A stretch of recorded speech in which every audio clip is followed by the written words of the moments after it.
Bharat Australia test match শুরু থেকেই চাপের মুখে টিম ইন্ডিয়া। মেলবোর্নের মাঠে অজি বাহিনীর কাছে ধীরে ধীরে অস্বস্তিতে পড়েছে ভারতীয় শিবির। রবিবার ম্যাচের চতুর্থ দিনে শেষ উইকেটে 55 রানে যোগ করে অস্ট্রেলিয়া।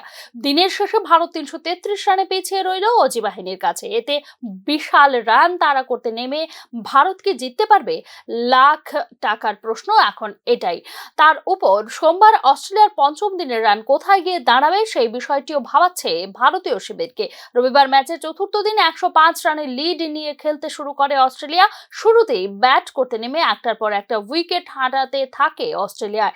ভারতীয় পেসার বুমরার কাছে টিকে থাকতে পারছিল না অজি ব্যাটাররা। তড়িঘড়ি 91 রানে 6 উইকেট পড়ে যায় অস্ট্রেলিয়ার। কিছুটা হলেও স্নায়ুতে চাপ অনুভব করতে থাকে অজি ক্রিকেটাররা।